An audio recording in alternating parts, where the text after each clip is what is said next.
Biggest lessons from Quest? When you look back, the 3 biggest things that you learned from Quest? That's interesting.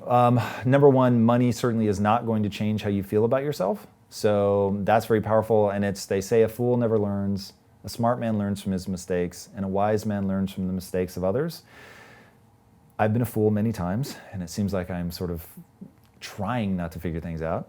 I've been smart a fair amount of time. I've rarely been wise.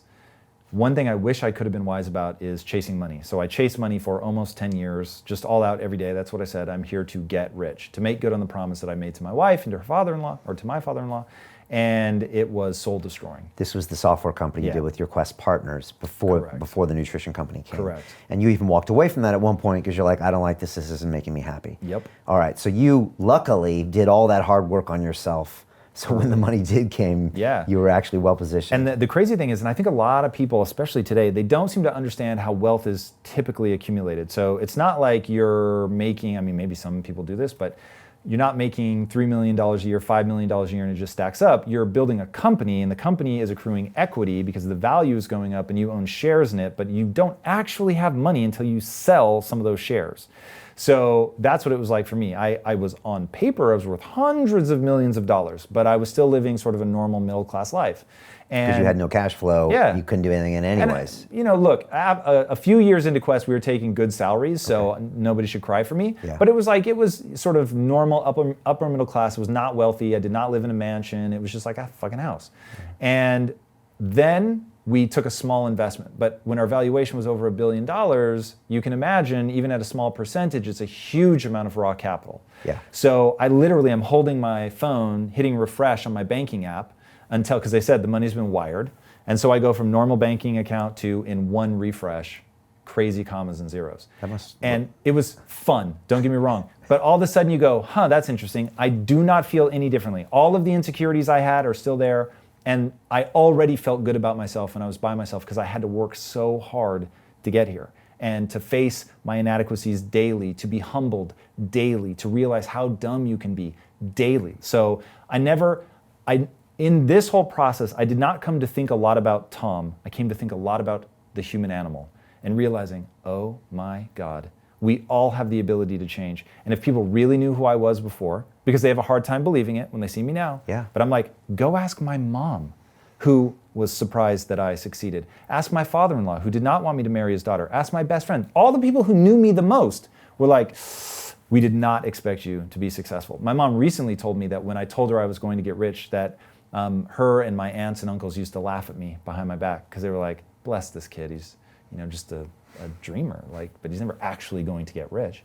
So when you realize, no, there is a process to go from hopelessly average to accomplishing something really extraordinary, and that any human who meets what I call minimum requirements, unfortunately there are minimum requirements, but if you're watching this show, I promise you meet minimum requirements.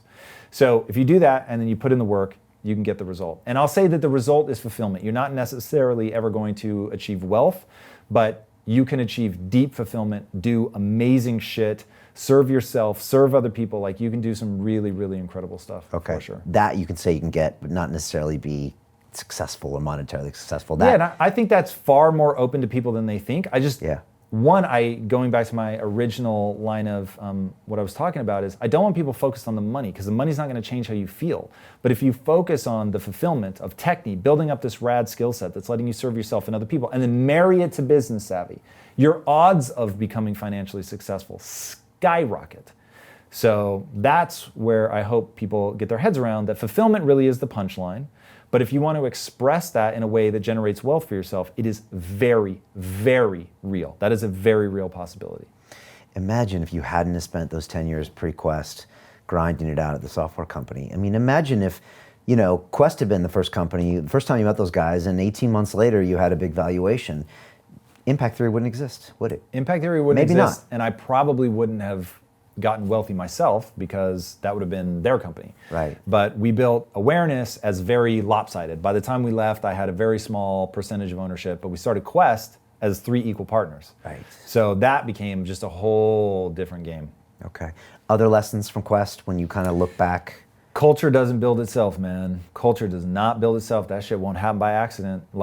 I realized you were only as good as what you write down. Because in the beginning, when we were small, people could see how hard I worked, and they were there with me. And it's like, you can't make a withdrawal if you haven't made deposits. And so that relationship that I had with the guys that were on the line with me, they saw like, not only does Tom outwork everybody, but he does it with a smile, and he's trying to uplift everybody, and he's making this a better place to work. He holds us to a fucking crazy high standard, but in a way that's very nurturing. And so I had one guy, grown man, come to me, and he just burst into tears. This is like, we had ex-drug dealers, gang members, guys with teardrop tattoos. So when a guy like that comes in your office and bursts into tears, and he said, look, man, you care more about my future than my own mother. And I was like, fuck. Like, because we made them a promise. I said, look, this is Quest University. Making the protein bars is just your tuition. I'll teach you anything you want to know. I'll teach you how to build a business. I'll teach you how to build a rival nutrition company. Whatever it takes to get you to understand, I want to help you. And that was very powerful. So we had these amazing people, but then we were growing so fast, dude, 57,000% in our first 3 years in manufacturing. So that's thousands of employees. That's going from, there's me plus 13 people every day, and it's like a, military battalion, and we're all tight, and we're like fighting together, and it's amazing. We have all this trust. To, I remember one day bringing my dad to the facility to show him around. They wouldn't let me in because they didn't know who I was.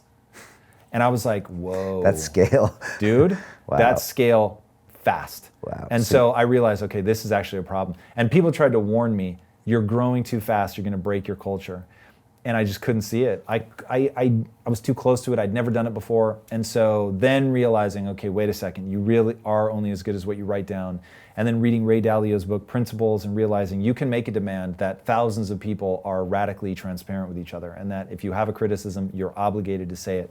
And so the backbone of everything we're doing in impact theory is just radically different, like learning my lessons, trying to implement them right away from the jump.